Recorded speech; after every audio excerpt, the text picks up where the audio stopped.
Assalamualaikum warahmatullahi wabarakatuh. Kaifa halukum jami'an?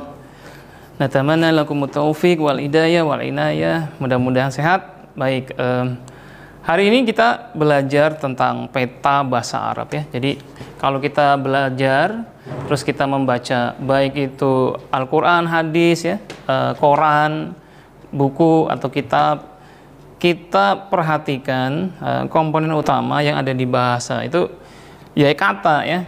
Kalau kita belajar komputer pasti kan kita yang pegang-pegang itu ya keyboardnya, layarnya atau mouse-nya, bagian mengoperasikannya.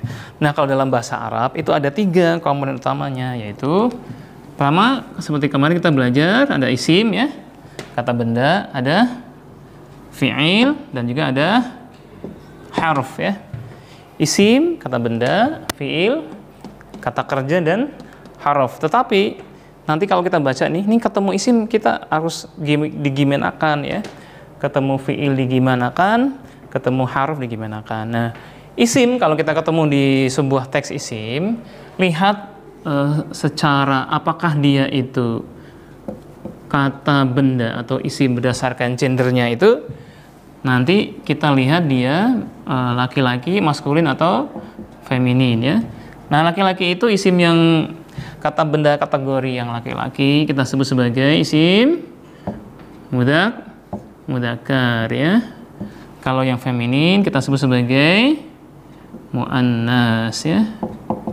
Kalau mudzakkar itu anggap aja semua benda yang ada di dunia ini laki-laki kecuali ada tanda-tanda yang dia adalah perempuan muannas.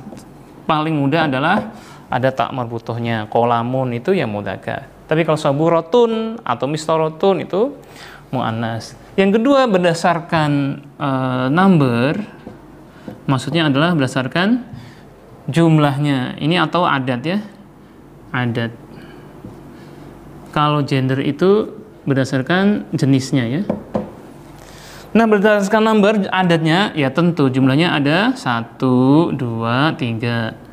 Tunggal, dual dan jama' ya. Kalau tunggal kita bahasakan sebagai mufrad ya. Kalau dual musanna ya. Kalau jama' ya jama' ya. Ini jama'. Seperti bahasa Indonesia. Nah, kolamun tadi, kolamun 1. Kalau dualnya dikasih ani ya. Ini contohnya kolamun.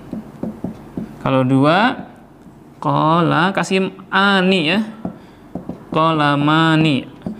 Ingat film Roma ada aninya, ani 2. Kalau jama' dihafal, yaitu jamaknya kolam adalah aqlamun. Ini contoh. Jadi itu kalau kita analisis isim, bedakan apakah jenisnya laki-laki perempuan atau tunggal dual jamaknya. Nah seiring berjalannya waktu nanti teman-teman sekalian akan hafal banyak kosakata. Nah sekarang yang kedua, ketika kita menemukan fiil, bagaimana analisisnya?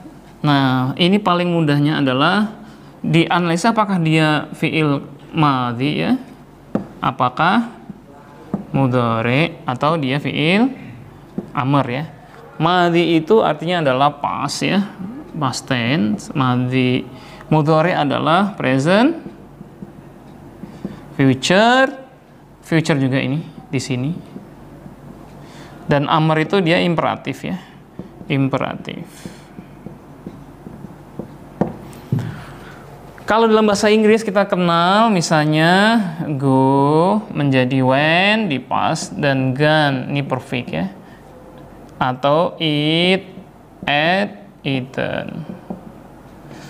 Itu bahasa Inggris. Nah, bagaimana kalau bahasa Arab? Bahasa Arab dari madhi nanti ada 10 ya sampai isim Allah ya, keterangan toolsnya. Tapi nanti kita akan bahas di episode selanjutnya. Kita lanjut lagi.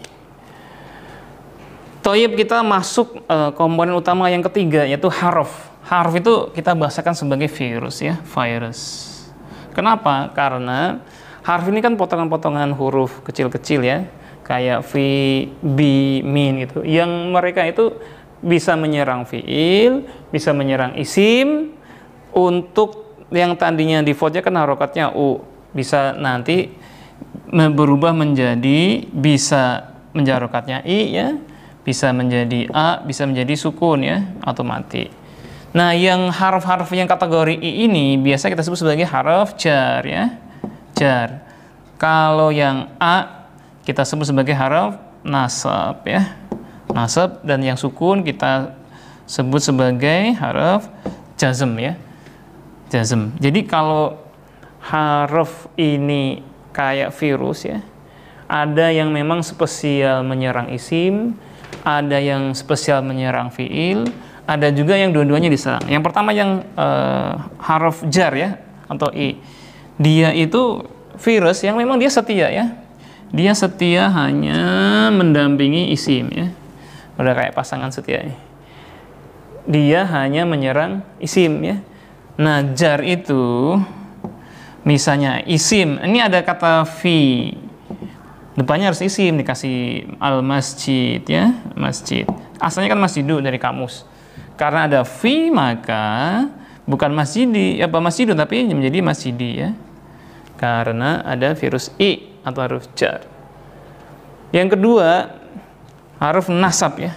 Nasab itu edit, nanti saya edit. Udah? Kalau jar itu menyerang ke isim, nah sekarang jazm ya. Jazm juga setia, dia setia mendampingi fiil ya. Harf jazm itu mendampingi fiil. Misalnya kita punya fiil hazina yahzanu. Yahzanu. Kalau anta menjadikan tahzanu ya, tahzanu. Kalau dikasih harf jazm la, artinya jangan ya. Bukan la tahzanu, tapi ini berubah menjadi la tahzan ya. Jangan bersedih. Itu contohnya. Jadi dia hanya mendampingi fiil. Yang ketiga ini, yang di tengah ini, yang nasab ya, yang a, virus a, dia hatinya mendua emang ya, kayak saya bilang kayak LGBT juga nih. Dia ada yang masuk ke isim, ada juga yang masuk ke fiil ya. Contohnya yang ke ini dulu ya, yang ke isim dulu. Ini sini ya. Contohnya inna. Misalnya ya, inna depannya ada lafaz Allah. Allah itu kalau dari defaultnya kamu sih kan u, lafaz Allah. Tetapi kalau ada inna, maka dia berubah menjadi a, inna waha ya. Termasuk inna rasulullah dan lain sebagainya. Nah, kalau yang virus a yang masuk ke fiil, ini fiil ya. Contohnya adalah an ya, an, ini an. An, bahasa Arabnya memukul kan doraba yadribu nih, yadribu, yadribu. Karena ada an, maka tidak yadribu lagi, dia berubah menjadi a ya, yadriba. Misalnya inna waha la yastahyi an yadriba masalama ba'udatan fama fawqaha. Nah, ini adalah kategori virus ya. Jadi kalau kita ketemu virus, lihat aja apakah ini virus i, a, atau sukun.